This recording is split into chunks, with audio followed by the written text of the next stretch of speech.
Brother, are you all right? No, I am not all right. I just shared a bottle of Kanar with Damar. That rhymes. You're drunk. Of course I'm drunk. Good afternoon, morning, and evening, everyone. Yes, I know there are people out there that in this crazy little world, in this backwards little corner of the galaxy, it is morning. Because, let's face it, we all have an Australian stalker, just whether or not we know their name is a different story.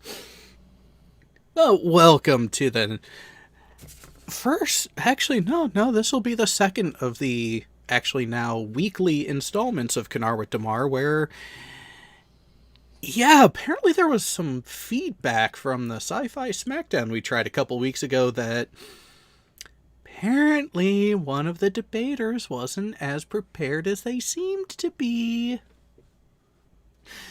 I mean, when you're having a discussion and it's a complete franchise comparison between two different properties, I mean, you wouldn't want to limit yourself to just one aspect of one of the franchises, would you? I mean, it's just one of those things. You just, if you're trying to make a case for something, you want to have all the evidence available to you. You want to have all the talking points open.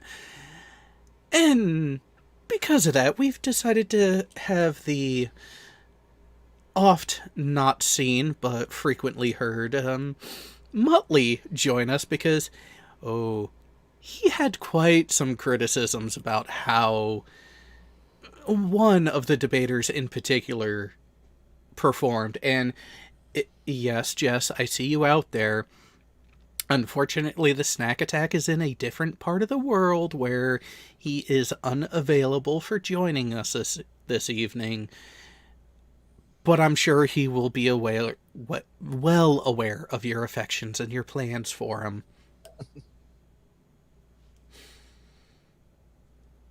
So, with that, we are taking overall more of a dive into the actual Star Wars universe, into the material, into some of the lore, and just go over some of the things that were oddly missed during that initial discussion. Now, with that, Muttley, what was the first thing that really jumped out at you during that wonderful conversation the other week? I would say that the first and the most clearest thing was missing the actual character development in Star Wars. And it seemed to be more coming from a perspective of having seen some of the movies, but not actually having taken part of the rest of the expanded universe. Which includes, well, about half a gazillion books, etc. Well, but are those really... Say we want to keep it canon. Do the books actually classify and count at that point, or are those more beta canon? Because there was the whole thing about when Disney took over the property, that expanded universe changed from being the EU to being Legends material, effectively making it non-canon, after Lucas actually accepted it and had it as loose canon, but still more canonical in the Star Wars realm than the novelizations have been in the Star Trek side of things. Well, considering the new Star Wars and how well that actually applies to being, Star Wars, I would say that the new quote-unquote canon isn't all it's cracked up to be. And the old the old stuff that was actually canon, up until the point Disney said, no, it's not anymore, is still the proper canon, and it's the things that they're trying to somewhat go for nowadays anyway. It's almost like they shot themselves in the foot by, no, we don't want this as part of the canon, but we're going to pillage it and steal from it every opportunity we can. Yeah, and I feel like that's pretty much where I see it as. The new things that Disney are trying to do, they're not trying to actually make new Star Wars canon. They're trying to make new toys. They're trying to make new attractions. They're trying to make new things just to be able to make money off of the existing canon that then was, well, that was coined Legends or Expanded Universe. After just having said, oh, that does not apply anymore. That's not a thing anymore. Now, we actually have something from Jess in the live chat, which before we even went live, she did go ahead and unfortunately the banner didn't catch it because, well, it comes through Streamlabs before actually going live. $5 US. We know you're in here, nerds. Open up this instant. Officers Jess, Clive Wells, and Martinista here. BM Furball, you get a pass because, well, hashtag snack attack. Well, the snack attack isn't here, so yeah, we're all screwed. Just a little bit. But with that, she followed it up more recently in the chat with, I love the EU and did not like that Lucas allowed The Force Unleashed to be new canon material, like Shakti's origins being changed and how she dies, not at the hands of Grievous, but Starkiller. And I think that it does tie into things where you have that change of certain aspects of canon that which do you go with? Is something canon simply because it's said to be canon? I mean, especially when you have the acceptance of multiple media platforms being accepted as canonical sources in the Star Wars realm of things, it really does make it more difficult to manage which is and is not the actual, I guess you could call it, truth of the matter for a character's history, like Shakti. Which, why change something like that? That's something I never really understood. Why change something that seems ultimately inconsequential to the rest of what you're trying to do with the IP?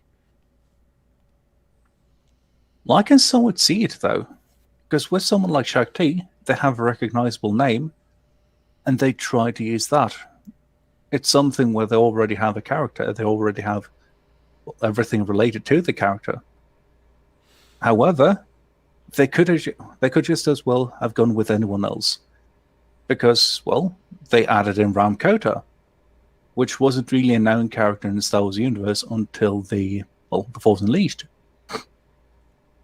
Which is, to be honest, the way I think that most Star Wars games should do it. Loose connections, but characters that you actually can see and interact with properly inside the games should tie into the canon of the rest of the franchise. So more in line with how actually STO, Star Trek Online, has been, where you have references and throwbacks to some of the established characters, but not in a way that actually disrupts what's already been put out as canon on screen.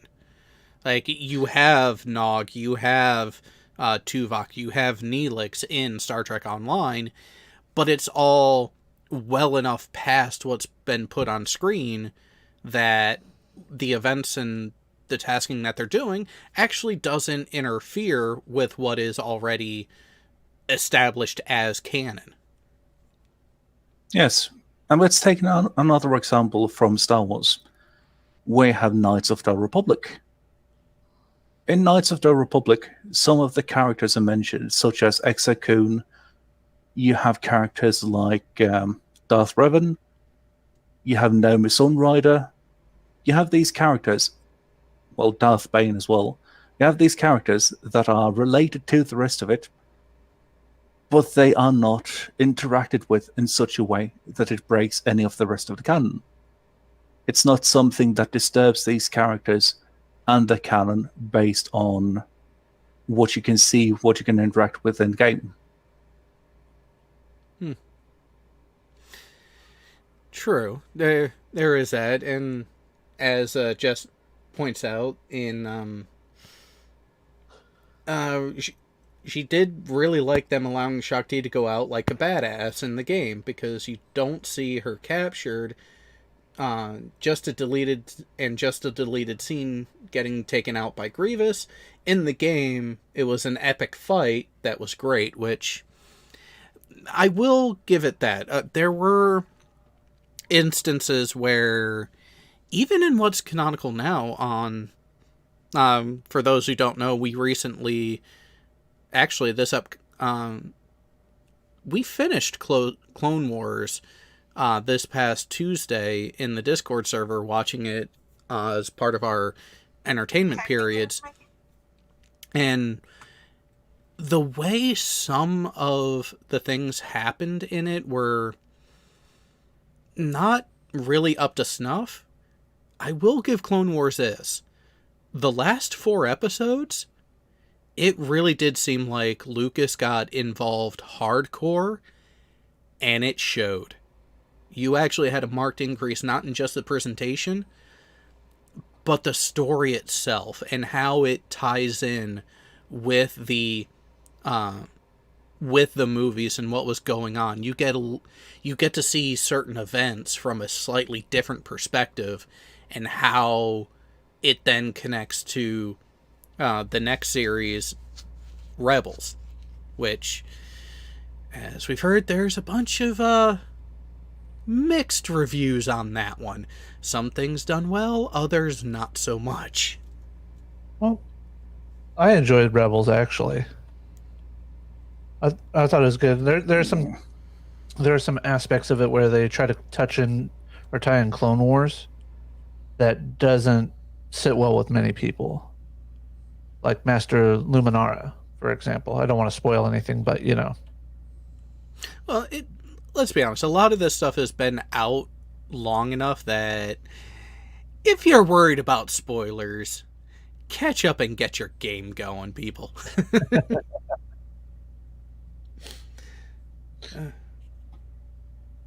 I would actually say that the main part of Rebels that I like are the things that tie into Clone Wars.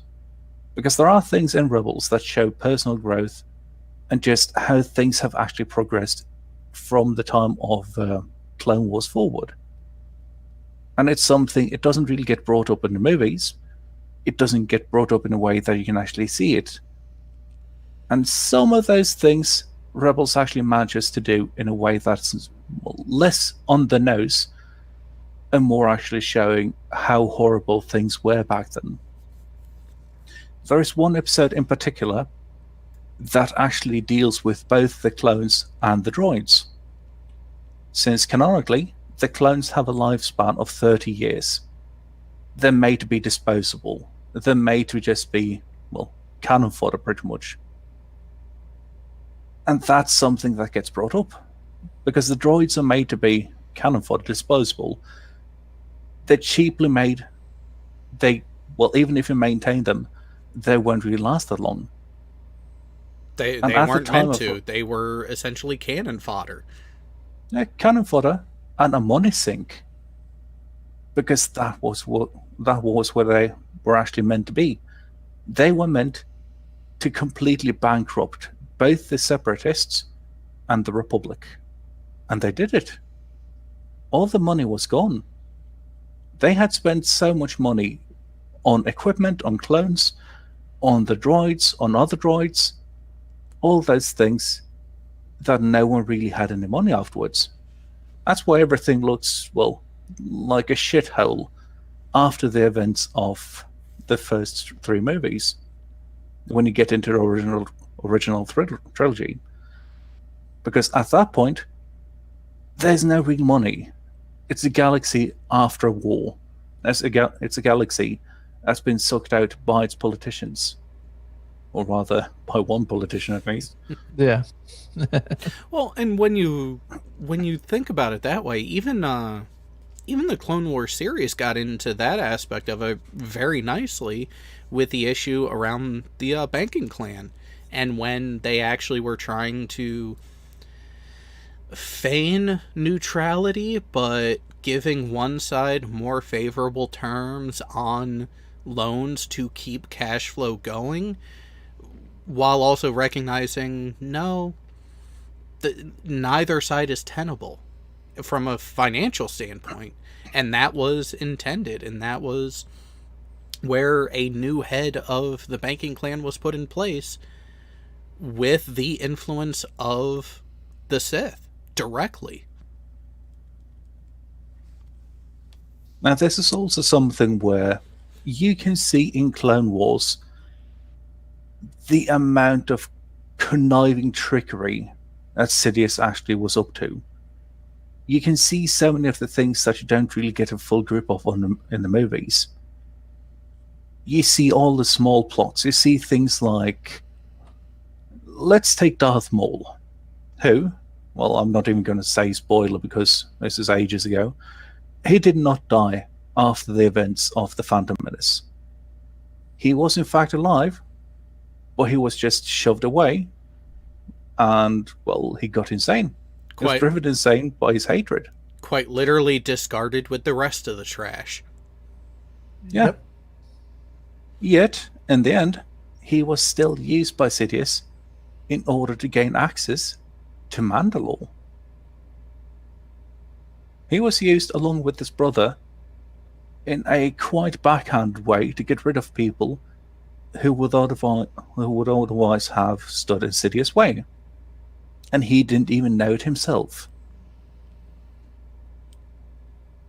But later on, as he's going through and trying to formulate and capitalize on his own plans, on his own intentions, he realizes that even that is playing into what Sidious actually wanted. He, of all the characters, and this is part of the masterful stroke of the last 4 episodes of the Clone Wars, you get that glimpse where Darth Maul got it. He started to see what was actually going on, and actually, in his own way, tried to recruit others to not necessarily his cause, but the cause of, I'm not the big bad guy here. Here's the writing on the wall. Here's what's going on. This is where the actual issue lies. And no one trusted him at all. But he was right. And that is the fascinating part about it, is when you go outside of the movies, which we can admit it, that the movies were very particular and very narrow focused on what they were trying to portray and what they were actually aiming at with each installment.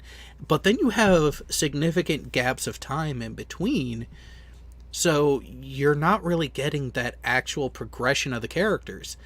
But then you have Maul showing up in Phantom Menace, and he becomes a lost character that comes back during the Clone Wars animated series, and you recognize that when you give a character the actual attention and care, you can progress that character masterfully, even if it's not a main character, even if it's just a side character.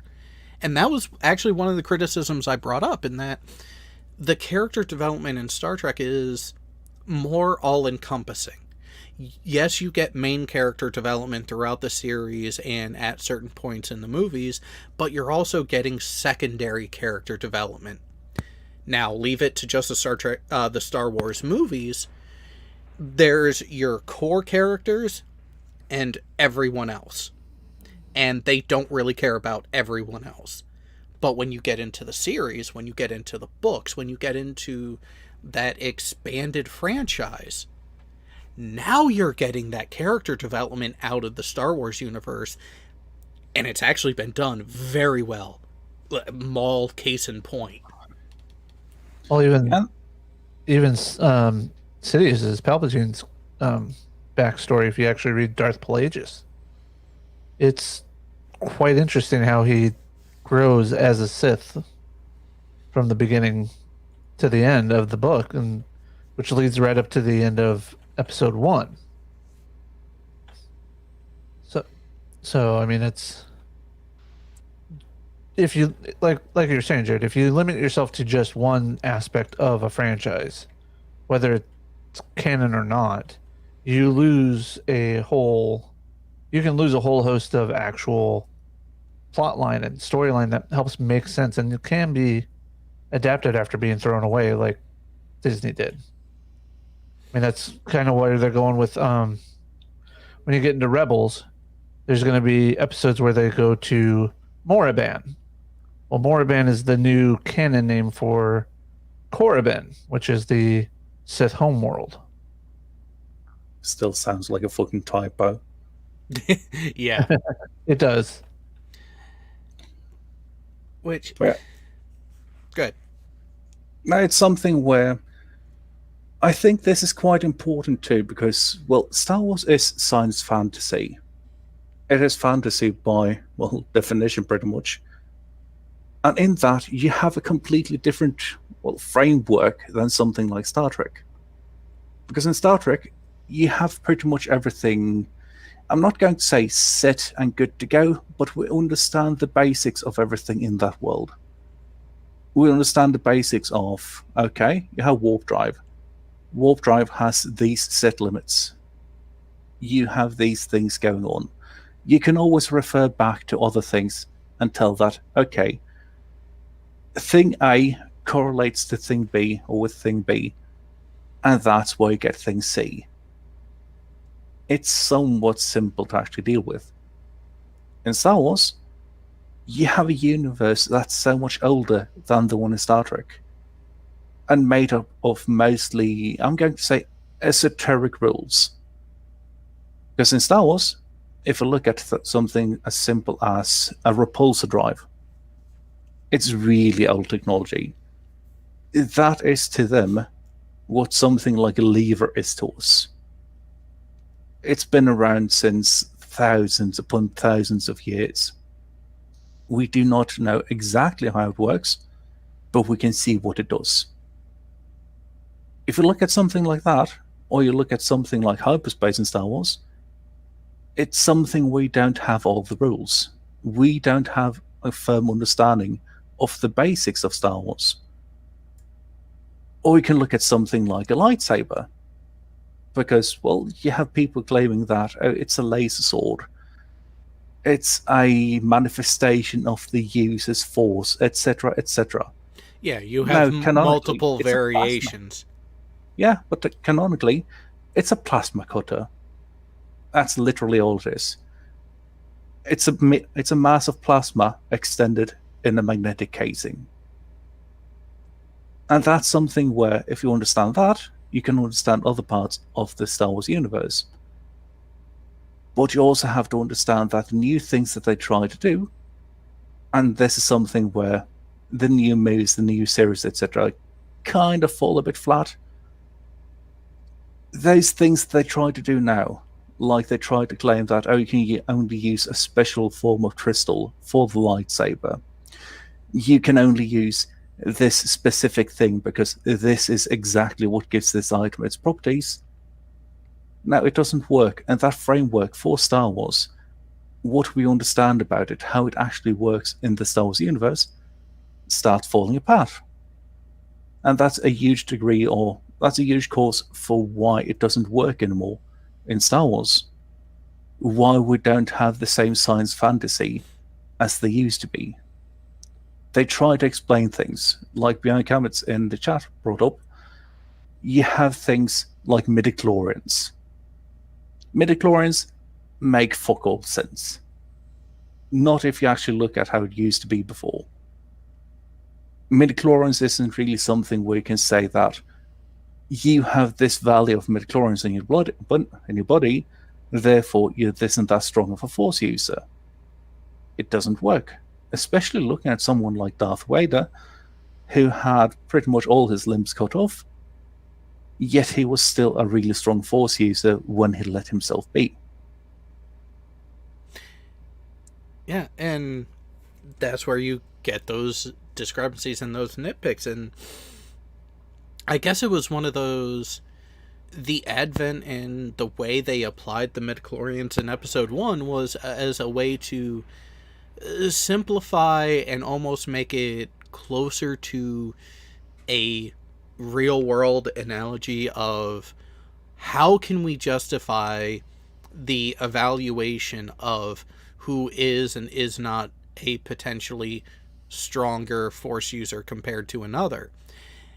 And yet when you look at everything, you have that, and you know what? You could have taken that for what it was. You could have taken that with a grain of salt.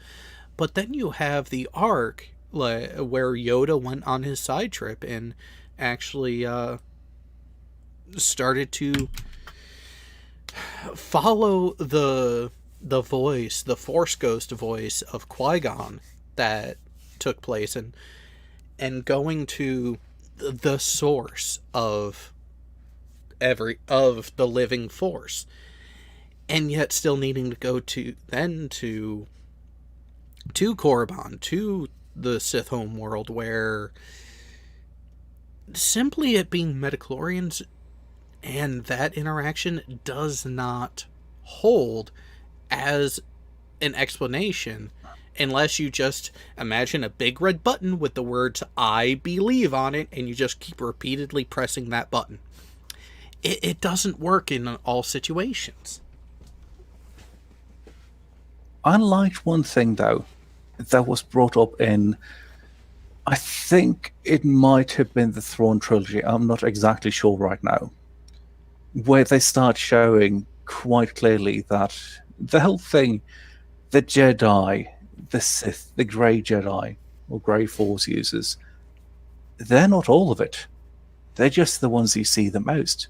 Mm-hmm. The Force is so much more than just these small things. It's so much more than just midichlorians. It's so much more than the light side, the dark side.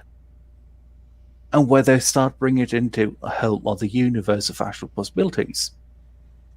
And on this trip, if this is actually a trilogy that I remember it from, Luke starts getting not led astray, but he starts following a woman who claims to have talked or have known his mother. And this goes on a quite interesting journey where we see things in, well, how the Force is being used, such as being able to ride on walls, etc., or being invisible, being able to hide in plain sight, which aren't really abilities that have been shown otherwise from either the Jedi or the Sith. And I feel like that's pretty much where it really ends up. It's not that the Force is just these two things. It's not just light and dark, or grey in between. It's such a huge mass of things, and the only things that we've really seen are those small things in the middle. I'd like to compare it to, think of steel. And if everything you've only seen of steel has been plates and screws, and nothing else, you might think that's all there is to it. Or there is a whole world of what you can do with steel.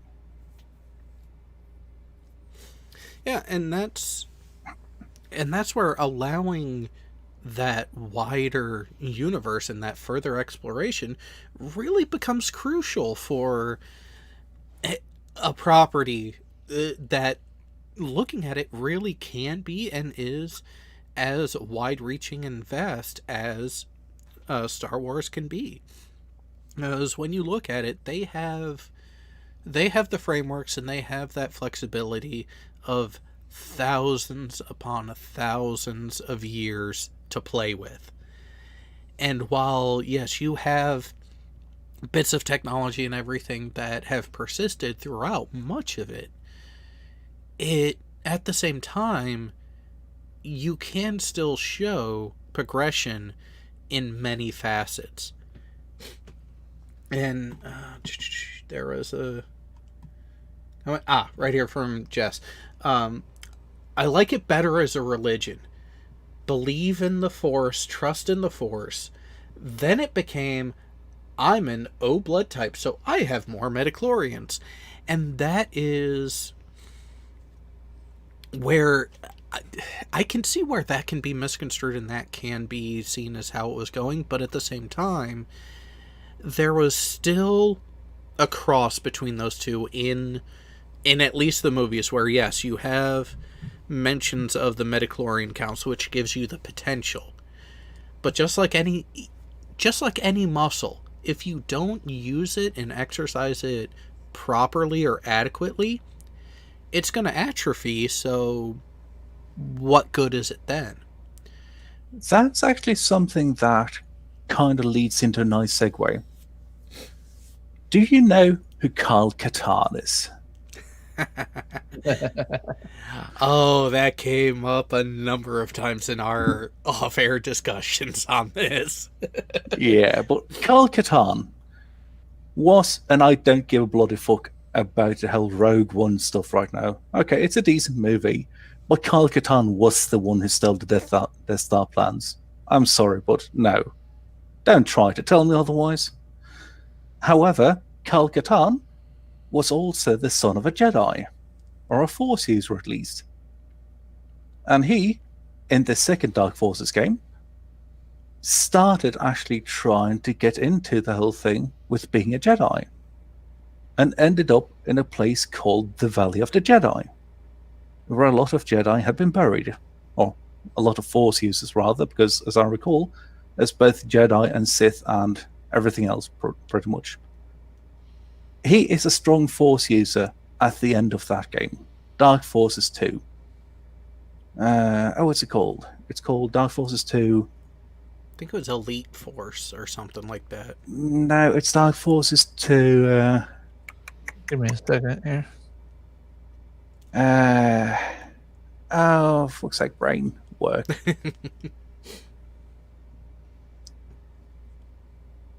Just give me 1 second here, because this irks me right now. Let's see here.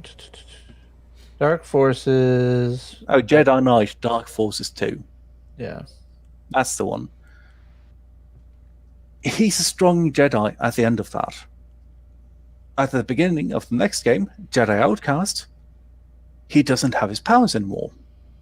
The reason he doesn't have them is that he saw what the dark side could do in the end of Jedi Knight. He stepped away from the Force. He actively chose not to use it. But in the beginning of Jedi Outcast, he realized that he kind of needed it back. His girlfriend was kind of killed somewhat. So he went to the Valley of the Jedi again. And he went back to the Jedi Academy, where Luke Skywalker held onto his lightsaber. He did all this in order to get revenge. And Luke warned him, because, well, he knew he was trying to get revenge. It's not really a good thing for Jedi. And you can see it as he didn't use it. And even after having been to the Valley of the Jedi, after pretty much having been supercharged with the Force, he only had the most basic of Force powers. He had to spend, well, the rest of the game trying to work it up again. Yeah, and getting back into something that he had stopped using. And this is something that's actually quite important to the rest of it too, in character development. Because after the events in Jedi Outcast, he didn't just give up on the Force again. He became a teacher. He started actually trying to teach other Jedi. But Karl Katar, being, well, a bit of an asshole, is a grey Jedi. And he taught his students both the light sides, or light side abilities, and dark side abilities. Because not all Force abilities are dark and light by definition. Force Lightning, sure, you can fry someone with it, but you can also kickstart a generator. Force Heal, sure, you can try to, heal yourself with it, but you can also force someone else to not die. Which goes into the mythos and what ended up being the bane of pursuit of a couple characters in particular, where it may not have been so starting out with their own search for immortality of themselves, Plagueis and Sidious, but then also you have that temptation of Anakin, who then became Vader, to try to save his wife from the pending doom that he had sensed and seen, which ultimately, self-fulfilling prophecy. His path ended up being the cause of his vision that he was trying so desperately to correct and avoid. And when you factor in the material in the actual Clone Wars series, the longer one, the more recent one, with what took place in the movies and the way they presented things don't look as bad in the prequel trilogy. But because of the way it was initially put forth, and with that massive gap of time and events and the nuance that took place between the end of episode 2 and the beginning of episode 3 with the Battle of Coruscant, you're missing so much character development and so much progression that as you're watching the Clone Wars series, you see that change in Anakin. You see that change in other people around him as well, as they start to notice it themselves. You even started having the glimpses of issues between Anakin and Padme, where the nature of their relationship, there were certain things and certain ways that Padme had to act that Anakin really did not like, even going so far as to play the whole, well, you're my wife, I'm the husband, this is how you should be doing this this issue because of this person who has a romantic interest in you. But because the relationship was hidden from quite literally everyone, she couldn't abide by those wishes, and it caused a rift between them. Where are you going to fit that into the Star Wars movies by themselves, unless you're going to have consistent 3 to 5 hour long movies to get all this development, to get all this setup, and ultimately the payoff? Which harkens back to something that Jess said in the live chat earlier, where you often don't get immediate satisfaction to storylines in reality, which is something that Star Wars in totality has actually done well. And this was back when we were talking about Maul. You have these issues coming up where Obi-Wan is seething and is just raging as best a Jedi can while still maintaining control, because he just witnessed Maul kill Qui-Gon, kill his master. And then you have that culmination of the lightsaber duel where Obi-Wan ends up winning. But because of the nature of the weapon, because of the nature of the technology, and how Obi-Wan took him out, it seemed like, okay, Maul should be dead. But then you get into the Clone Wars and he survived. It kept going. It was not a simple, clean, quick end to that thread of the entire fabric of the story. It kept going. Which, when done right, when actually written with respect, comes off exceptionally well, like that storyline did and those interactions did. And there was the other addition there, sticking with Obi-Wan, that kind of surprised me, and actually how they handled it, and how you have two sides of the same coin, two sides of the same issue, we have Anakin and Padme's relationship. But then you have Obi-Wan, Anakin's master, Anakin's trainer, and you find out he was in a similar position with the Duchess of Mandalore, Satine. But Obi-Wan actually stuck with the Jedi tenets of not having those single, solitary, strong emotional bonds with an individual. But Anakin did. And you then get that play out where, even though it was something that Obi-Wan wrestled with, because during the Clone Wars he had multiple run-ins and instances where he had to directly interact with Satine, and you could see the emotions were there, the care was there. Obi-Wan, I believe it was in that, he even admitted at one point that he had considered leaving the Jedi Order, but when he said it, it wasn't told as to why. It's only later that we were introduced to Satine and that dynamic between them, then it became apparent, oh, he was thinking with the wrong head at one point. Yeah, and that's something where if you look at Obi-Wan, he pretty much always comes across as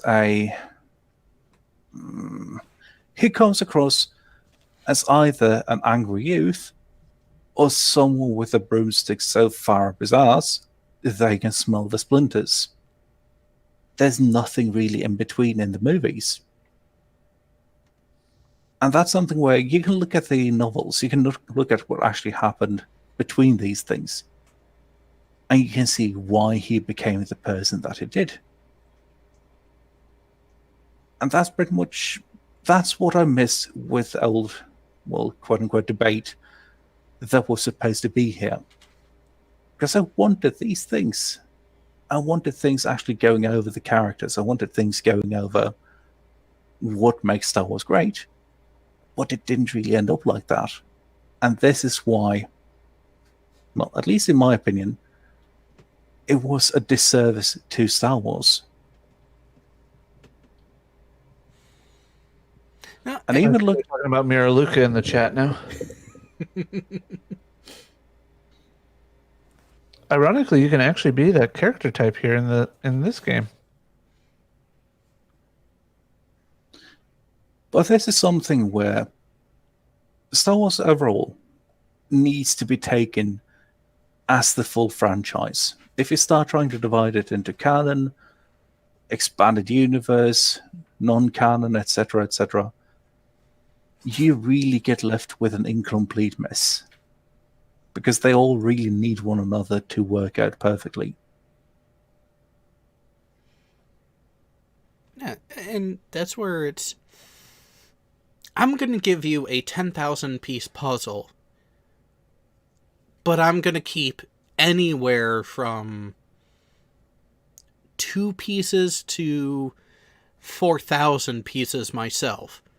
Are you really going to enjoy that puzzle? Are you really going to be able to get that full picture and realize what is actually going on in totality? No, you're not. You're missing way too much of what's going on. Now, if you're only missing a couple pieces, you could fill those in with your own headcanon pretty well. But if you're missing 10, 15, 40% or more of the material, of the storyline, of what's actually going on, whether it's part of the main arc with the main characters or not, you miss these things. And yet still try to proclaim that you have a full image from the limited resources you have? No, and that's actually part of my criticism with the Star Trek franchise. More of the novelizations, more of the novels should be considered at the least beta canon, but still canon. Because then you can actually have that avenue for more complete and proper fleshing out of certain characters, certain storylines, certain parts of the history. But as Furball even said, is that the way Star Trek itself puts itself together and put itself out, because it is so character orientated from the beginning, from the outset, it often doesn't leave you with that thirst for more. Whereas the Star Wars movies are more about the events and less about the people, that it gives you that thirst for more, that it wants you, that those of a curious mind, those of that inquisitive nature, are going to actually want to go into, look into it more, whether they are able to or not. You have that thirst, which is why Star Wars has persisted as an avenue that people can go down to get some sort of entertainment, but also satiate that curious nature of themselves. And I'm all for expanding and encouraging people to be curious, to look into these things if they have a question. Don't just sit on your hands. Don't just sit idly by. If you want to know more about something, look into it. Find the resources. Talk to people who may have more knowledge on that subject than you do. Or, if they don't, they might know someone who does and can point you into a direction. Like, I will defer. While I have gained more knowledge about the Star Wars franchise in general over the past year or so, I will still defer to someone like Jay and Muttley here, because they have more of a history with the material than I do. Yeah, and this is something also where,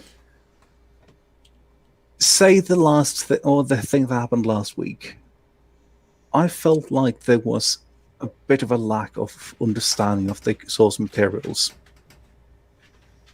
where, well, points were made and conclusions were drawn based on things such as, say, only the last, sequel, trilogy, whatever you want to call that piece of shit, if that's even canon anymore.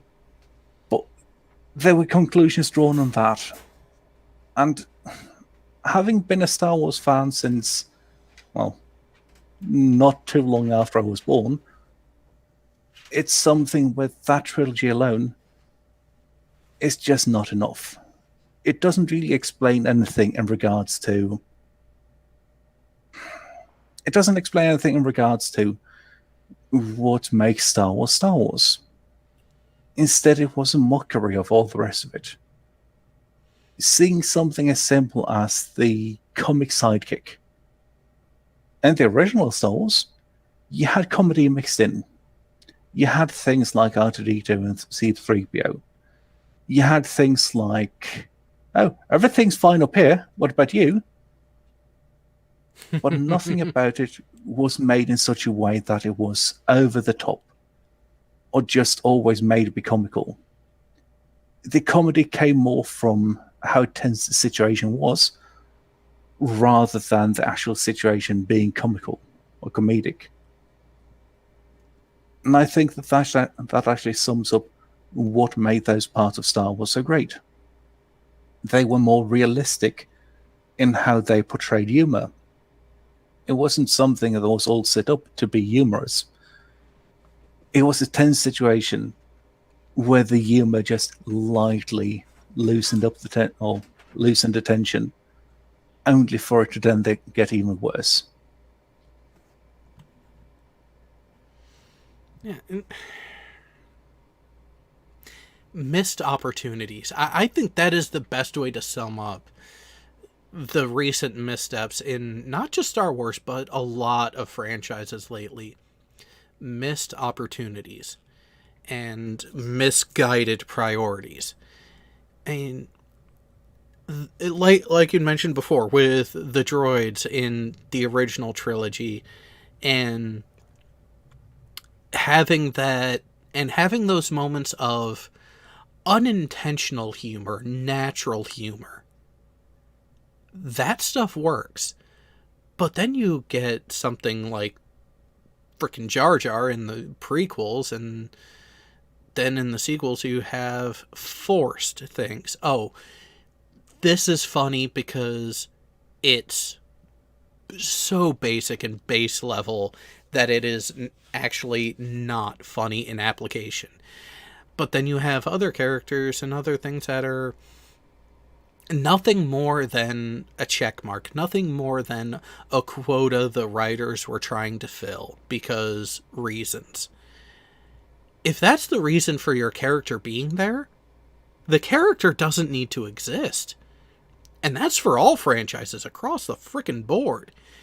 If every character is a part of the image, is their own individual brushstroke on the canvas that is the painting you are trying to create.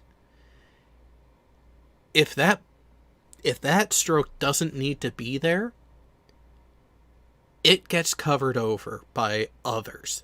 It gets covered by what is actually necessary to create what you need in the long run. But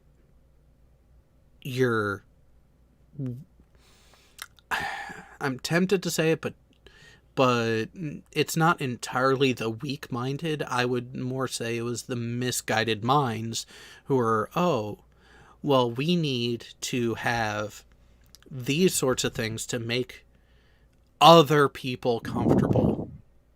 And recently, Jay introduced me to a channel that is quite literally just some guy, and his takes on Tolkien and a lot of the fan bases around there, and some of the backlash that franchise, that fandom has been getting recently, where trying to say that certain character types, certain races, like legitimate races in the franchise, are politicized characterizations of certain ethnicities in reality, which is just not the case. Are we talking about the greenskins again? Well, they're not green in that aspect, but same name. You have the orcs, you have the goblins, you have the Uruk-hai in the Tolkien franchise. But you end up getting gatekeeping in franchises as a result, because you have these people who come in and are feigning curiosity, feigning interest in a franchise, in a fandom, but don't actually have that genuine interest in knowing more. They come in asserting things. They come in stating things as fact, when people who have actually been intimately familiar with the material know otherwise, know better. And this is where the idea of gatekeeping gets into a touchy area, because it can be counterproductive to getting new and more people into the material that you have a passion and knowledge about. So you can go overboard with the gatekeeping, but there are times where It's necessary. a proper filtration is more than necessary, because you'll have those bad elements come in and try to incorrectly characterize what is and is not happening. You mean it's almost like It's a trap! Well, it's funny that you mentioned that, though, and just mentioning Finn, because I feel like Finn is a great example of what went so damn wrong with the sequels. Finn being the black sheep of the new, and what were they called? The First New Order. something. Yeah, those guys. I can barely remember anything of the movies now. as Aiden Paladin would call him, he's the new German bad guys. Yeah, pretty much. But the way that Finn was portrayed, sure, Finn got, or rather the actor who portrayed Finn got some backlash for being black. Okay, I can see that. But at the same time, the majority of the backlash did not come from him being black.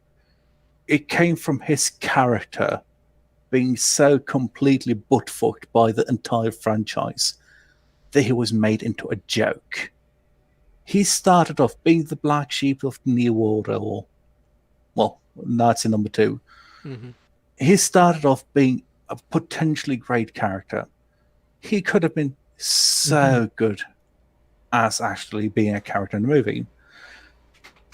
And then the second sequel movie came along, and he was trying to roll off a table covered in tubes with water spraying everywhere. And, well, with that stuff. And what happened was, they did not portray him, or rather, they did not mention that the reason there was so much backlash against Finn as a character was because of this. Because he was made a mockery of. He was not a proper character. He was a fool. He was a jester. He was the non-funny sidekick. And the way that people then portrayed it was, okay, you don't like the character of Finn, therefore you must have a certain political affiliation. People used that. People used how the movies had ruined Finn in such a manner that they tried to make it about the ethnicity of the character playing Finn. No, that was not the case. That was politics. And even the character who played him, or the actor who plays him, John Boyega, thought that that was the case to begin with. He thought that people did not like the character because of his skin color. It wasn't until much later that he found out that he had been lied to, where he found out that the people who had claimed this about it, who had said that, oh yes, it's because your character's black. No. He found out it was because his character was seen as a mockery of the character, of the entire franchise. Having this promising new character, having something where they could have made this character into a great character with great character development, facing his time in the new, or facing what he had done in the New Order, facing everything, and actually coming out on top, coming out having realized that he was not actually the one at fault. He had been brainwashed since he was a kid. He had been stolen from his family. He was not the ultimate evil in all this.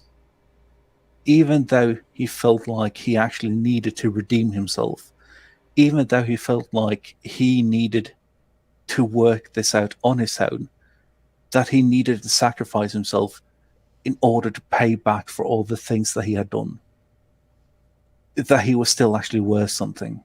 But no, he turned just out into a joke. He turned into something that was essentially worthless. And that's why people got so pissed at it. Yeah, is that whole potential wasted? You open up this... You pop the lid off of this potentially deep and rich story arc, this conversation that you can have, and then they completely dropped it. Is indicative of the rightful criticism that the sequel trilogy's got, that they started out following a larger story arc and a grander narrative, and then they went off the rails and tried to make it their own and completely lost the plot, to the point where in the third movie, it has now been actually admitted and confirmed that they did not have a cohesive story until a few months before release, if even that close to when the movie was finally put out to the public. It's why the trailer was so delayed prior to release. It's why there were so many reshoots and retakes and recuts. And even with all the material that they gathered, there was a rumored and now confirmed Lucas cut of the last installment that angered the executives who got to see it, that this was a potential story arc and installment we could have gotten from the material that they were able to produce, but instead we got that lump of hot garbage that was actually released. Well, They also were. I was gonna say, part of the reason why they had the lump of garbage is they didn't vet the director for the second film like they should have. If you go back and look at the original trilogy, I don't think there was the same director in any of the three films. Because Lucas directed the first one, if I remember correctly. Then he had what's his name? Irving somebody. God, I can't think of the name now. I'm actually looking it up now. Yeah.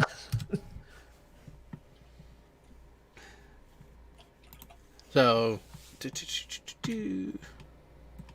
Okay, so. All right. Irvin Kershner was 2. Yeah. And then Richard Marquardt in Return of the Jedi. Yeah. Now, but- I'm not cool. Don't. But then you get that whole Lucas was absolutely everything except part of the screenwriting credits for episode 2. So episode 1 and 3 was directed, written, and screenwritten by Lucas himself. Episode 2, directed, story by, and at least a measure of screenwriting credit to Lucas with the addition of Jonathan Hales. So you have that back and forth. You have that difference. But then you get into the sequel trilogy, 7, 8, and 9.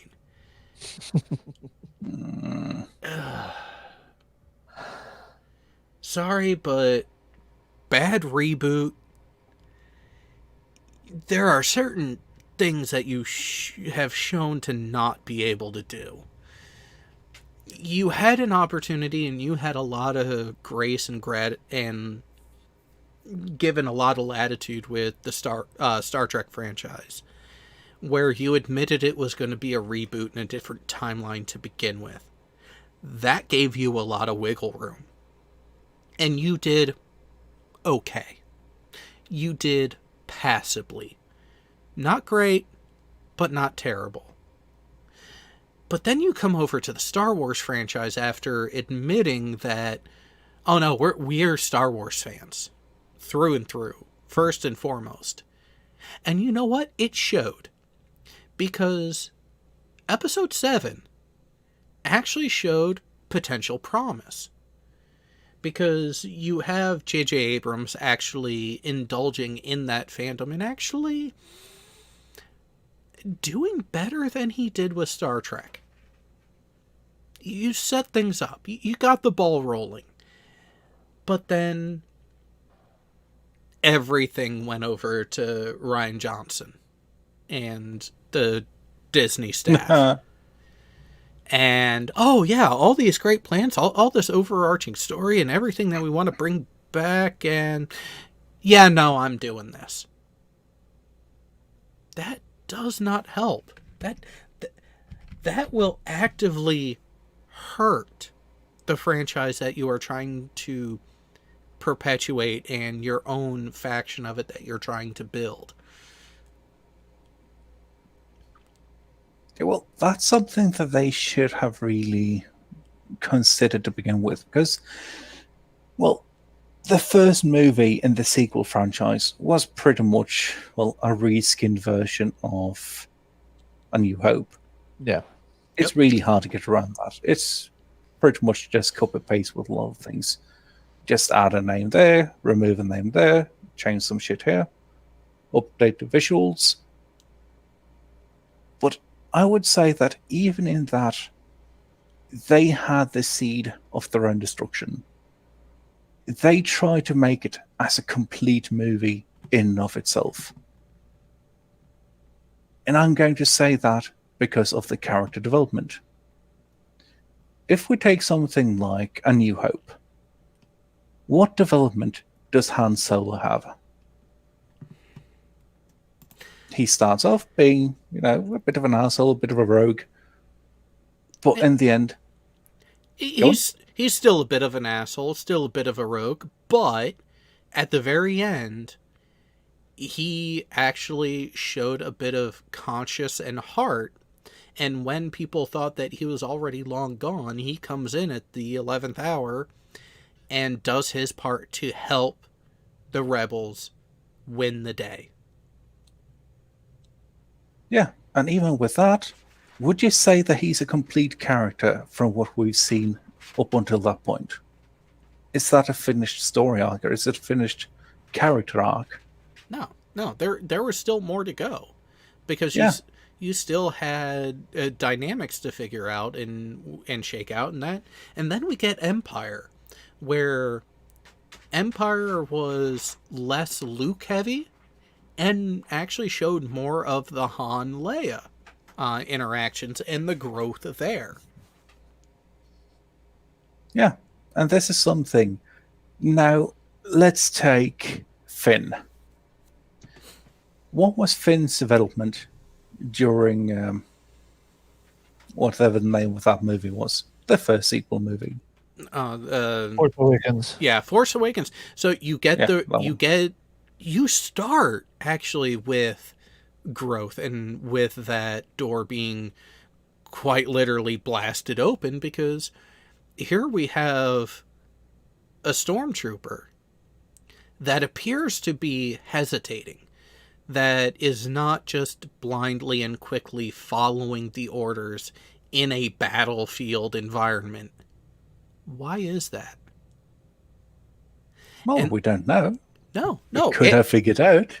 No, and we get some of that development. We start getting that development and exposing to how the Empire and the follow-on successor of the First Order actually handled the training and maturation of the stormtroopers.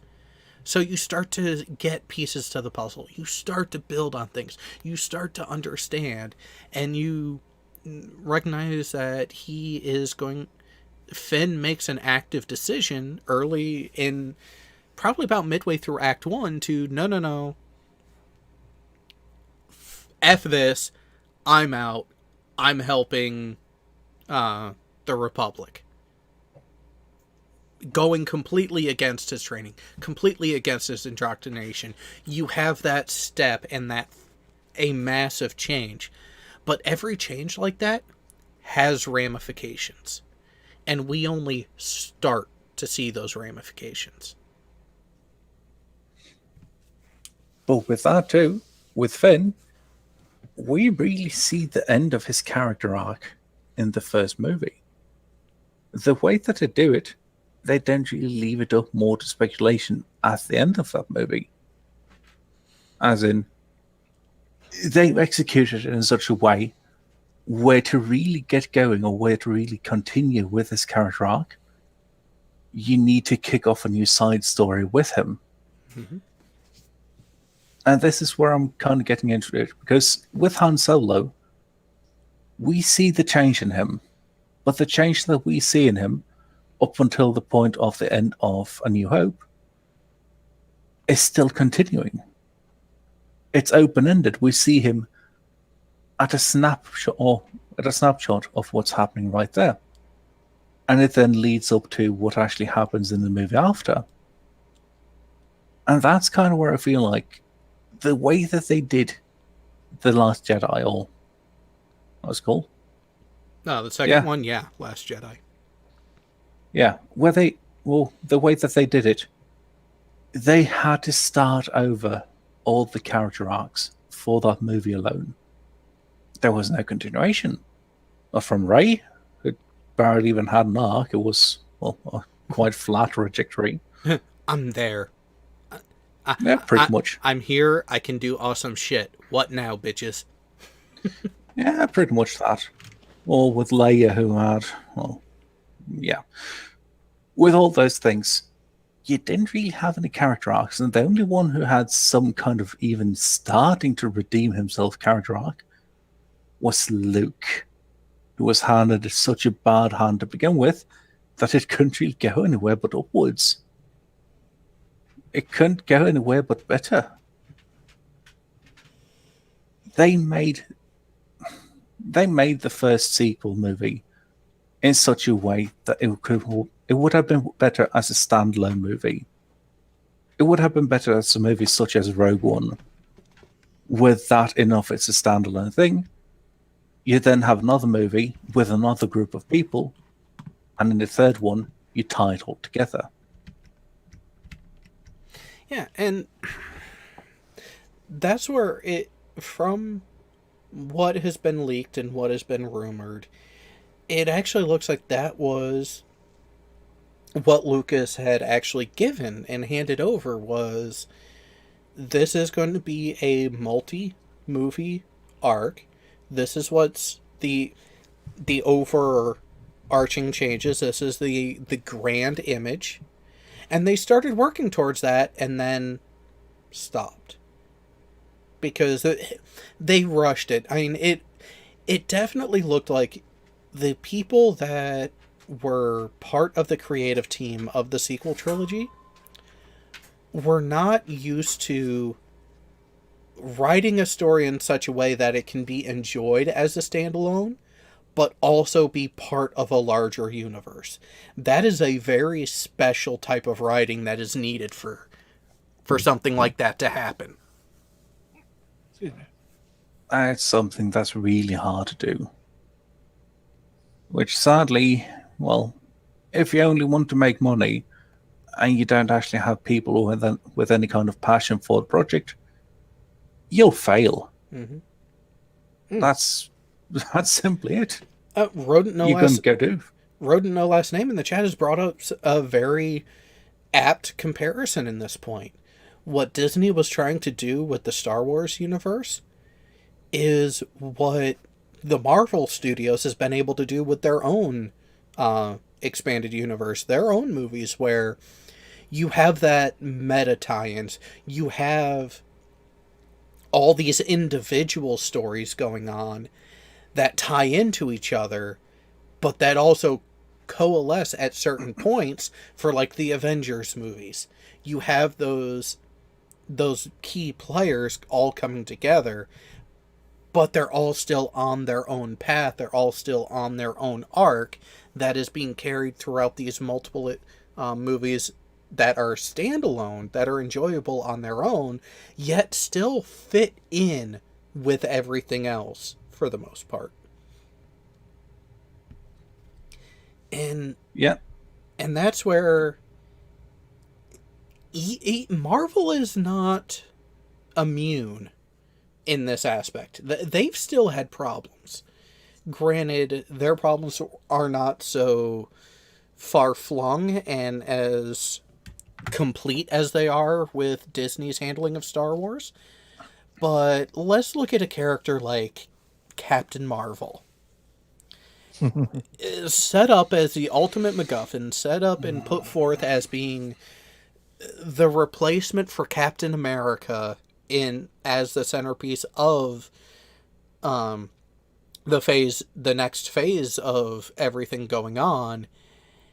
And yet the movie that they got to actually introduce the character to be that development fell flat. And well, it's because they took the same premise that Rian Johnson took with Episode 8. Is they were trying to force a storyline that the fan base didn't want, but at the same time they thought society wanted. And it doesn't help when you alienate the fan base that is the core of what you should be striving not to appease, but to at least draw in them enough to help offset any potential super diehards not wanting to watch the movies. You know what I mean? Mm-hmm. Yeah, and then when you look at the movie that was actually presented, it wasn't actual development of her character. It wasn't actual learning and exposing about the character. It wasn't...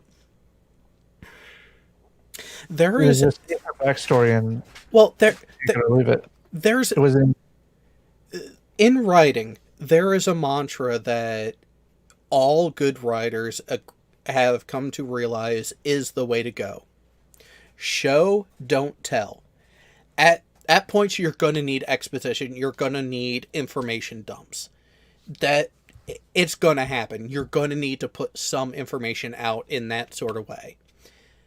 But when it comes to character development, show it happening, don't tell it. If something is critical to your character's journey, show that behavior, don't say that the behavior is there.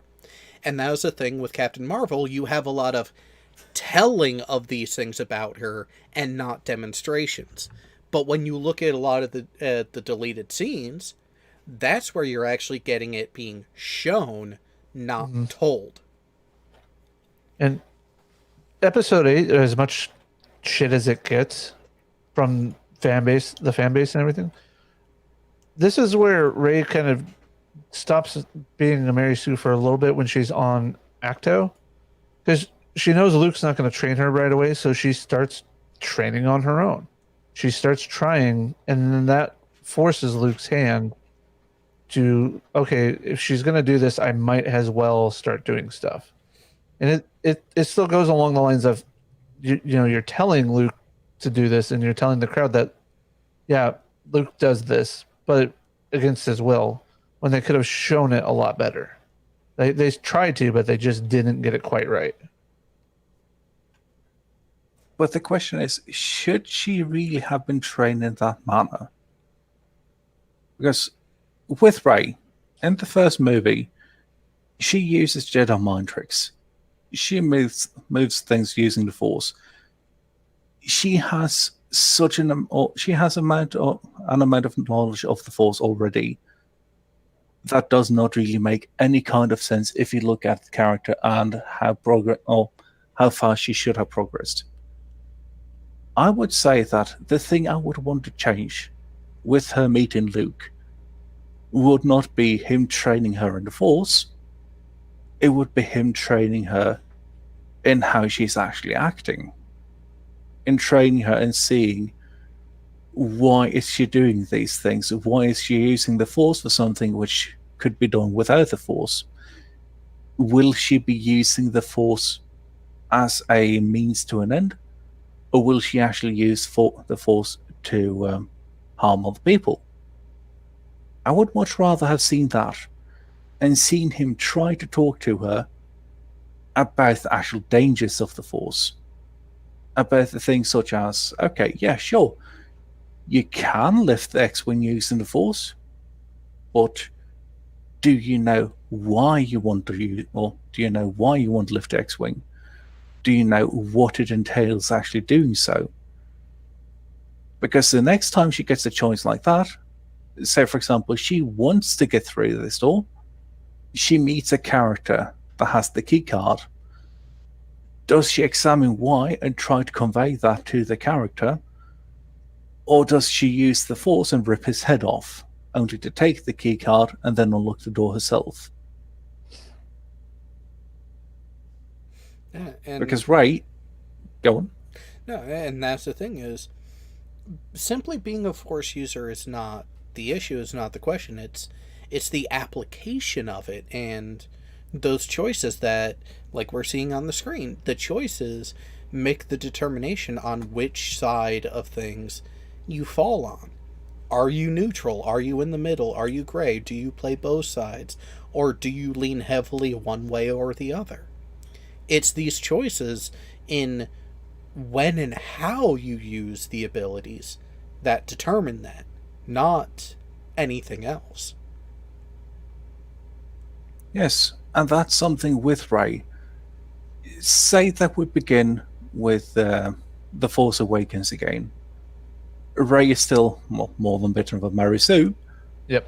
But we take that character and we go into the second movie and we start seeing that she has some minor character flaws, such as, fuck all empathy. Maybe instead of actually talking to someone in order to get something she wants, Or even something as simple as, okay, I want to get this, therefore I'm going to barter for it. I am going to give up something of mine in order to get this thing. No, instead, I'm just going to take it. And this being seen as something where she's being faced with, is this really the right thing to do? Are you really supposed to use your force? Are you really supposed to use your powers just in order to satisfy your own wants? Because it won't really be a need, it'll be things that you want. Bring into that things with Finn, where he's starting to see that, oh yeah, you're changing. You're turning into something that I don't recognize. Whereas you would have bartered for this speeder before, you now decide to just throw the owner away and take the speeder. And going into the purely moral aspect of it, going into, you have all these powers, how are you supposed to use them? And then ending her movie, or ending her character arc, with her finding out that she is a clone. The reason that she has all these powers is because they brought back the fucking Sparta cylinders. They brought back the Salamiri, which can cancel the Force and actually mean that you can actually grow a Jedi. You can clone a Jedi. And that is why she has all these things. She has all these things because she is essentially a clone of another Jedi. But she does not have the other Jedi's actual personality. She was never given the lessons to understand how to use what she has. The responsibility with those abilities were not passed along, and that's where, in overall throughout the course of the sequel trilogy, Rey did have an arc to follow. It wasn't much of an arc, but there were deviations there. There was the opportunity, but it wasn't a hero's journey. And for those who don't know, the hero's journey is that particular path to reaching the goals through means that may not have been well aware. Yes. Well, Odysseus is one. And this is where the first installment of The Matrix works as well. Because as a standalone movie, The Matrix was a quintessential hero's journey, which is why it was so well received and such a actually well put together movie on top of everything else. But once you've completed that journey, what else is there? And there was a tagline that I came across in first reviewing and evaluating those movies way back, in that it is a better story and better viewing experience to watch someone become a thing than it is to watch someone maintain being that thing.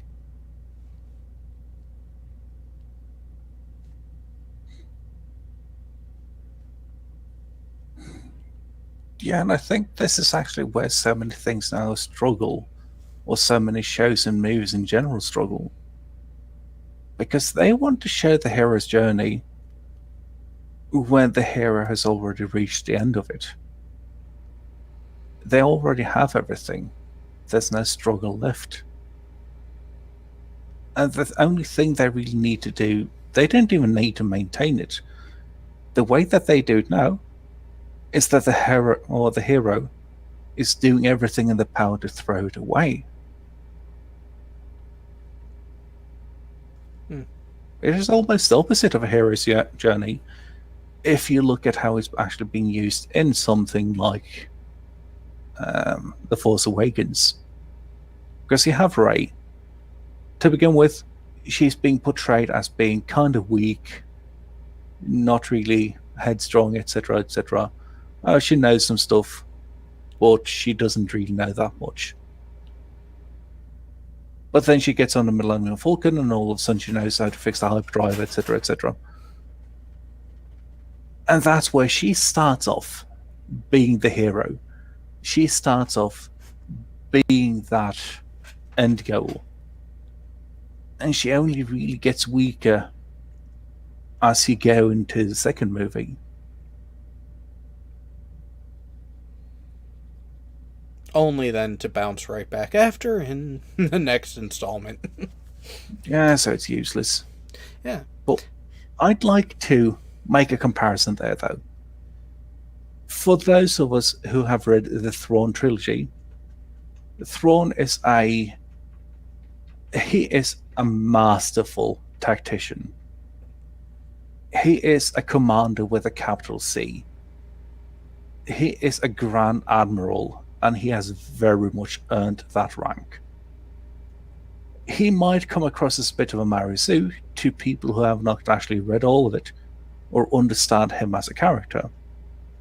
He was mocked being a Chiss in the Imperial Forces, and by Chiss, it's a species that has blue skin and glowing red eyes.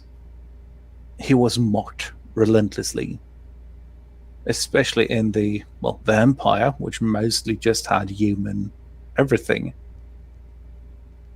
He had to fight his way up the ranks.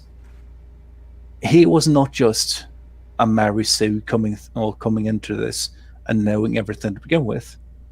But as you start to read this book, as you start to read the trilogy, you see him time and time again trumping everyone else, knowing so much. He knows exactly what other people are going to do, when they're going to do it, how they're going to do it.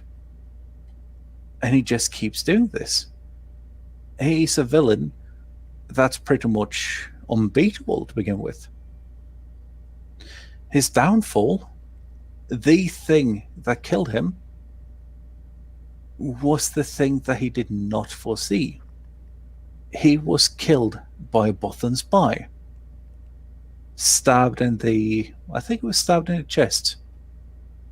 Because he did not trust, or he did not understand that the Bothans could actually, go against him. He did not understand that they could be a liability. It wasn't that he was a Mary Sue through the rest of it. It's just that he was so skilled at understanding people, at understanding all the races, all the different species, etc., that he always had the upper hand. In the end, that was his downfall, his hubris. That he thought that he knew so much that he didn't care to open the eyes of open his eyes to the things right in front of him. And that's something that makes a really great character. Because it's not that he doesn't have a weakness, it's that all the things being thrown against him just happens to not be that. And that's a series and a segment of Star Wars that I've been meaning to look into further, because I knew the high level stuff. I knew the basics, that Thrawn becoming a commander, let alone a grand admiral, was highly, highly unlikely because of that background, because of the race, because of the ethnicity, and the predilection of being very xenophobic that the Empire was. But then you have that sort of, you have that fight, you have that progression, that even though this is someone inside of the enemy machine, the mechanism of the opposition of the majority of the protagonists of the series, you do kind of feel for the guy of, he did have a rough go. He did have his challenges that were more than others. But because he was able to apply those skills that he had and increase it from there, and actually utilize those gifts that he had to still progress, to move up in the ranks, to actually achieve that lofty status. But then a touch of hubris being his ultimate downfall. It works. It makes for a fabulous story. He could be the protagonist of his own arc, which he was, and you could have that touch of a sympathetic view of him at times to show that characters are not always black and white. Sometimes they're blue. But it's like, so for those who don't know, on Wednesday nights we do a movie or two in the Discord server. And this past week, we decided to go with proper Disney movies. Where it was The Little Mermaid followed by Treasure Planet. And I've always enjoyed the story of Treasure Island, Treasure Planet, and the variations of it. Because when the story is told faithfully and done well, like in Treasure Planet, while the character of John Silver is a bad guy, he's sympathetic at times. There are times that you actually realize that, yeah, he's a bad guy. Yeah, he's a pirate. Yeah, he tries to screw over the crew. The good, ethical side of the crew that was hired on. But he still had a heart. He still had a touch of humanity about him. That relationship between Silver and Jimmy and James was the core of the movie that shows that just because someone appears to be a bad guy doesn't mean that's all they are. Well, we have to remember, he had a story to get to where he is today, as well as everyone else. Yeah, you don't start out bad. You don't start out with that, oh, I'm just going to be an asshole kind of thing. Now, granted, yes, there are kids out there that are assholes. Can be stubborn and can't have that. But there is education, there is development that can supplant that can counteract certain natural tendencies that someone may or may not have. And that's where having that network, having that progression, having that arc, both in art and in life, is a necessity, is there. No one is infallible. No one is perfect. Everyone makes mistakes. It's how you react and respond to those mistakes and to criticism of those mistakes that speak the most about your character and where you are in your journey. And if you're choosing the path of obstinate insubordination and anger and just shutting off and shutting down the potential avenues for criticism when you make a mistake, you have a long way to go on your journey. You have a massive mountain ahead of you that you need to find a way to get over and learn from.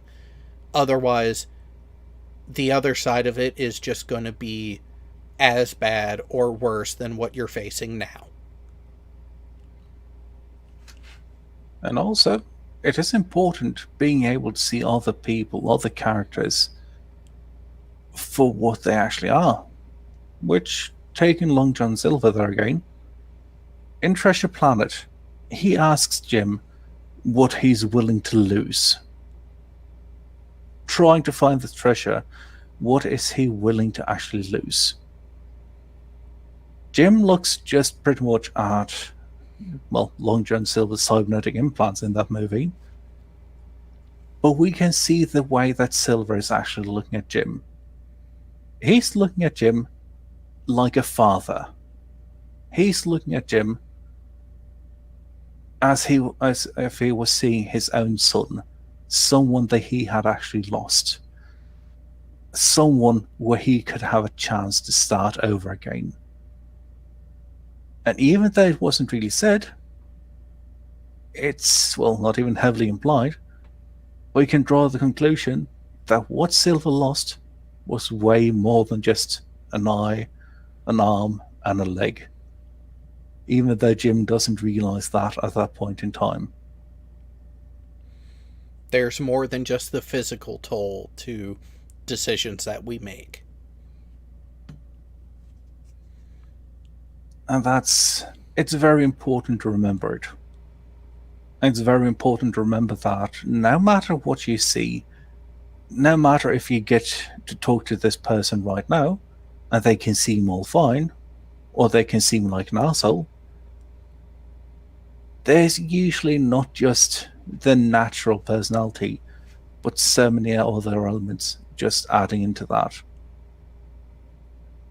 And it's very easy to judge someone based on a snapshot of their lives, based on, oh, I saw them say a thing once, therefore I'm going to just make them into, I'm going to make everything that they are into this one snapshot. Which sadly is what the entire Star Wars franchise has turned into. You take one snapshot, and then you drag that out over 3 movies. You drag it out over different series. Even something like, well, the other franchise, Star Trek, has done that so much more now. We take a snapshot of Picard as this one character, and then there's no development. In that entire series, which I still won't say is prime timeline, he had no character development dimension. There was nothing different about him. He was just that old man, bereft of any kind of imagination, bereft of any kind of motivation.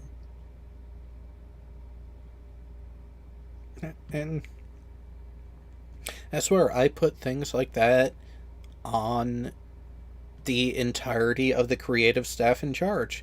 The writers, the directors, the producers, all of them. All of them are to blame for those shortcomings, for those mistakes, for that lacking of actual progress and reason for people to be engaged with the material. It was to the point where I have had no interest in Lower Decks. I saw a couple of the teasers that were released. I saw most of the first couple episodes, and I was disinterested. And that is quite an achievement for someone who has been a diehard fan of a franchise for as long as they can remember, because they quite literally grew up with the movies, with the material. I mean, TNG started on air when I was 4 years old. And for the majority of TNG's run, it was required viewing when the new episodes came out in my house. Because, well, my dad was an original series Trekkie. And it was because of him that we had the material in the house, including some of the novelizations. And that, having that available to me is what got me into it. Now, why? Why should I put forth the energy, put forth the care of the newer material that doesn't hold the same interest, that doesn't actually have even close to the same narrative quality that the material before had. And let's be honest, it's our generation. It's those of us in our mid-late 20s into 40s that are the backbone financially for all these franchises. Our age group, our demographic, is the one with the income, with the financials that will keep these people employed in this subject matter. If they don't make material that we deem worthy of investing in, of going to watch, of subscribing to certain streaming platforms, if we have no interest in it, they are going to have no reason to keep pumping in resources into it. I mean, let's look at Disney. Let's look at the fallout of decisions they've made from a creative standpoint and couple that with the environmental issues now. What did they have to do in the last couple of weeks? Was it 2,800 or 28,000 part-time employees company-wide? Almost 30,000. Yeah, 28,000. Yeah, 28,000 employees company-wide across all the facets of what is their bread and butter with the parks laid off. Not on furlough, completely laid off. Because when you couple the pandemic and the wonderful management of that environmental factor, you still have people looking at the material that's being put out and not wanting to invest in it, not wanting to pay out for what has been provided in the past few years. Why should they? Until there is more appropriate care of these long-standing franchises that Disney has quite literally bought up, there's no reason for the public, for the fandom, to continually pump their earned revenue into if the material that results from it is not of an acceptable standard. Oh, but Jared, here's two fun things, just one after another because they're related. With that entire fandom, toys, etc., are part of the fandom too, of the revenue of everything in regards to it. I was out shopping the other day. I saw some toys from, was it some kind of Marvel bullshit? I saw a Ray toy, and I saw an Aquaman toy. The Ray toy was priced at less than the Aquaman toy, and there were still more Ray toys left. Yeah.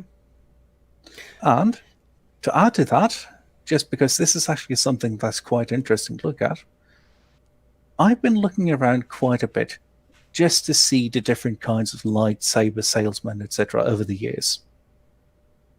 The models that are the most prolific, the models that are the most sold everywhere, are the ones from the original trilogy and the most notable ones from the prequels. Yep. As in Qui-Gon Jinn's, Mace Windu's, Darth Sidious, Count Dooku. I did say Qui-Gon Jinn, didn't I? Yep. Yeah. And Obi-Wan's. Those are the most sold. Those and the original trilogy. No one really gives a fuck about the sequel. No one gives a fuck about the new stuff in regards to, well, apart from Ahsoka Tano, but let's be honest, she is a good character. Yeah. Otherwise, The books are great. The book is great too. I've yet to read that. You should. But you can look at it and you can see, what do the people who actually have any kind of disposable income put that money on? Is it the, actual Disney-held franchise bullshit? Not really. Because, let's be honest, most of new shit there now from them, it's just that. It's shit. But the custom markets, all the people actually who want to relive what they grew up with, what they see as the real Star Wars, those markets are still flourishing. Those markets are still living or going strong. Yeah, I mean, when the malls, before the pandemic, there were a couple times I went through malls and there's actually the pure nostalgia toy shops where it's all the older toys still in good shape, actually on display and for sale. And the most highly priced items are two things from the G.I. Joe franchise from the early and mid 80s. Their version of the F-14, the large aircraft, and the aircraft carrier, the USS America. Then, sorry, the flag. It was based off the USS America, the actual ship, but the flag. Those two toy sets from G.I. Joe are getting priced at multiple hundreds of dollars still today. But then when you look at the sci-fi aspect of it, you have a lot of the late 80s and early 90s toys that were for the Star Trek franchise not that far off in price for the best kept examples. You have the similar thing with a lot of the original first run Star Wars stuff. You have that nostalgia there that is driving prices, but then again, like you said, look at the newer stuff. Look at the later installations. Post First Contact, there really weren't any new additions on the toy market to the collectible side of things for Star Trek. And you got a little bump with Enterprise. But then that fizzled out. You haven't really seen it with Discovery or any of these later properties. You don't have that presence in the stores. You don't have the presence of those prop replica toys being made available because the market's not there. And it's the same thing on Star Wars with the new stuff. The interest for them is not there. Speaking of nostalgia, check out that link I posted in our internal chat and external YouTube chat. That's from my hometown. Yeah, it should open in... Ooh. Whoa. I'd want to have a look at there. It is a great little store, and they have a guest book, a physical guest book for you to sign. Oh, and they have a Cobain memorial on top of it. Proper... Well, of course. I mean, it's Aberdeen. I mean, what do you expect? Yeah, I was going to say, proper Washington. But, my... Not really step-nephew anymore, but I still call him my step-nephew. When they came up here for Christmas one year, I took my brother-in-law and him down to go see that store. I had to pull him out by his hoodie. I can't imagine why. Yeah, He was trying to buy the carbonite frozen solo coffee table. Oh, that would... Okay. That would have been an interesting addition. Although... Pizza the Hut. I don't know if it was you or someone else who shared it in the Discord server, but there was that man cave of the Star Trek theme that looked really tempting to build a version of like that myself. That wasn't me, I don't think. But That might have been me. In Starfleet Intelligence? Yeah. Yeah. That looked like my kind of room. But, okay. Let's just speculate here. Say that we grab one lightsaber from each era. We'll grab Luke's first lightsaber, Anakin's old lightsaber from A New Hope, Obi-Wan's lightsaber from the prequel trilogy, rather Phantom Menace, because, well, we changed the design of it later. And then we'll take, I don't know, let's say Kylo's lightsaber from the sequel trilogy. We make these all nice. Which one do you think would actually fly the shelves first if they were to hit the stores? I think it's neck and neck between Obi-Wan and Luke. I'm pretty sure it would be. Because, well, Kylo Ren is more of a comical lightsaber, if that makes sense. It's made to look fancy. It's made just to be fancy when you see it on the actual in the actual movie. oh wait, But the other ones just hold so much more weight.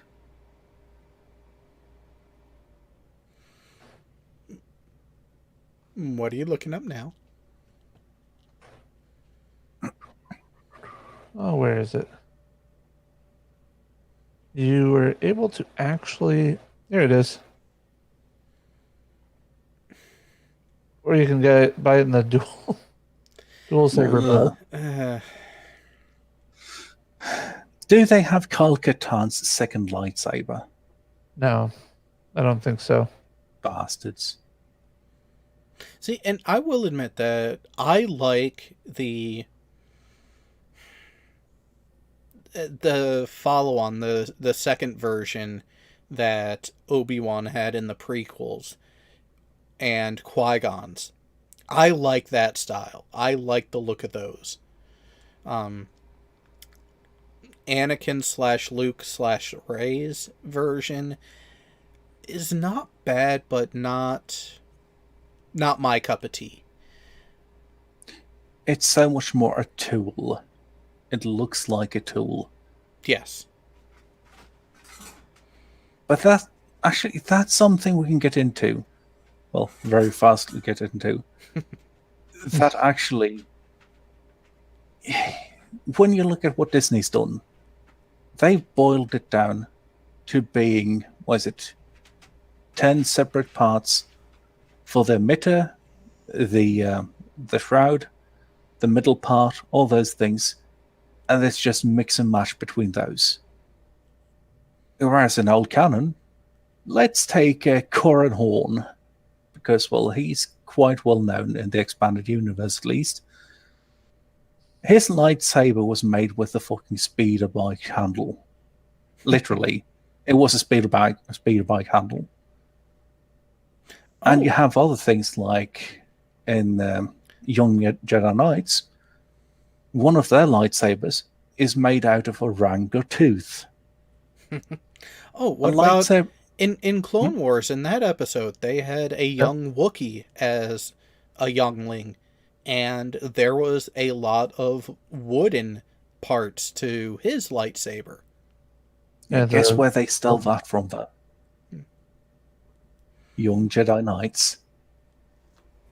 Yeah, it's one of those where an appropriate pull from that expanded universe, putting it into the canon and doing it right. Yeah, they do it in such a way where it doesn't try to take it all over. It just shows this is something that's more traditional to them. it's a material that resonates with them. Yeah, because the lightsaber really is a very personal item. It Yeah. is supposed to be a representation of the Force user themselves and their connection to the Force. But Yeah. this is something we could continue to go on the offshoots and rabbit holes, but we are coming to the end of this, and I would like to take a break to get a little bite to eat before the next show. So for those viewing now, you will have about a half-hour respite, give or take, because we will be starting VTW between 8:30 and 8:45 this evening, which is in just a little over a half hour. So, with that, since we don't do it on VTW, we do more of a chaotic ending there. What do you have going on, Jay, coming up that people should be aware of? I'm not gonna show it, but I am gonna play the audio to it. How does that sound? Works for me. Let's see if it'll load.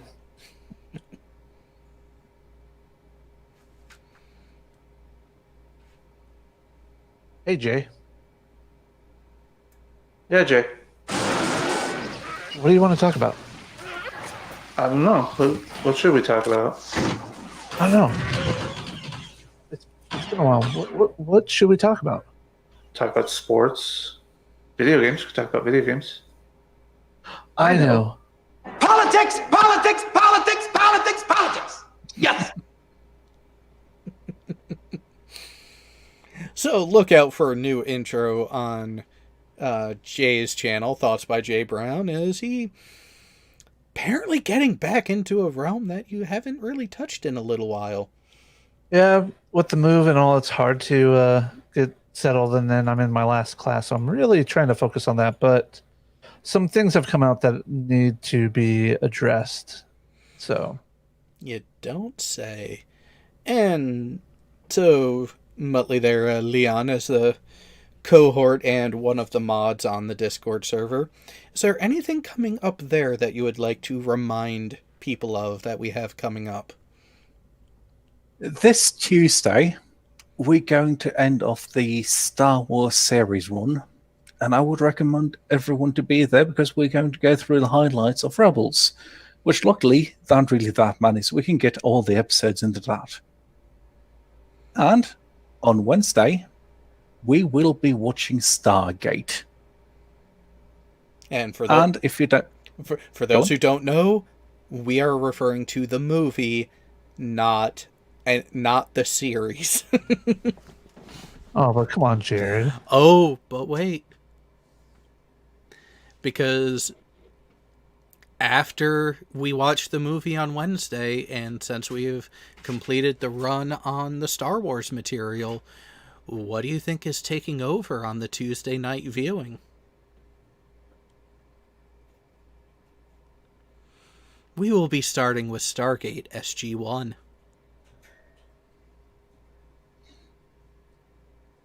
it's going to be really nice. So you'd better fucking be there. Which links have been popping up in the live chat. If, for those who aren't already on the Discord server, if the link, the join link there doesn't work, let me know so I can get in and thrash the Nightbot around to fix that. Though, Muskegon, Babylon 5 is in the shoot to be on the viewing coming up later. Because, well, Thursdays have been reserved for the Star Trek franchise. Wednesday are the movies. Tuesday is up to play. And unless I'm on another stream on another channel with another person like this past Friday night, Friday nights is for joint gaming and just hanging out as available. So, with those, we are going to end up wrapping up on this installation of Kanar with Damar, and next week is going to be interesting. I'm not going to let everyone know what we're talking about there, but we have finished the TNG movies. We are going to dive back into the Star Trek franchise. But you will have to keep an eye on the channel for the event to be posted to see exactly what we're talking about. So until then, until next Saturday, everyone enjoy, be safe, and we will see you in little over a half hour for quite the special installment of Mandatory Fun. We have quite the announcements to take place, and we're just going to kick back, indulge, and So we're going in dry. educate people on what's actually going on. So we will see you up on deck in about 30 minutes. Till then, for those who aren't sticking around, good night, have fun, and we'll see you later.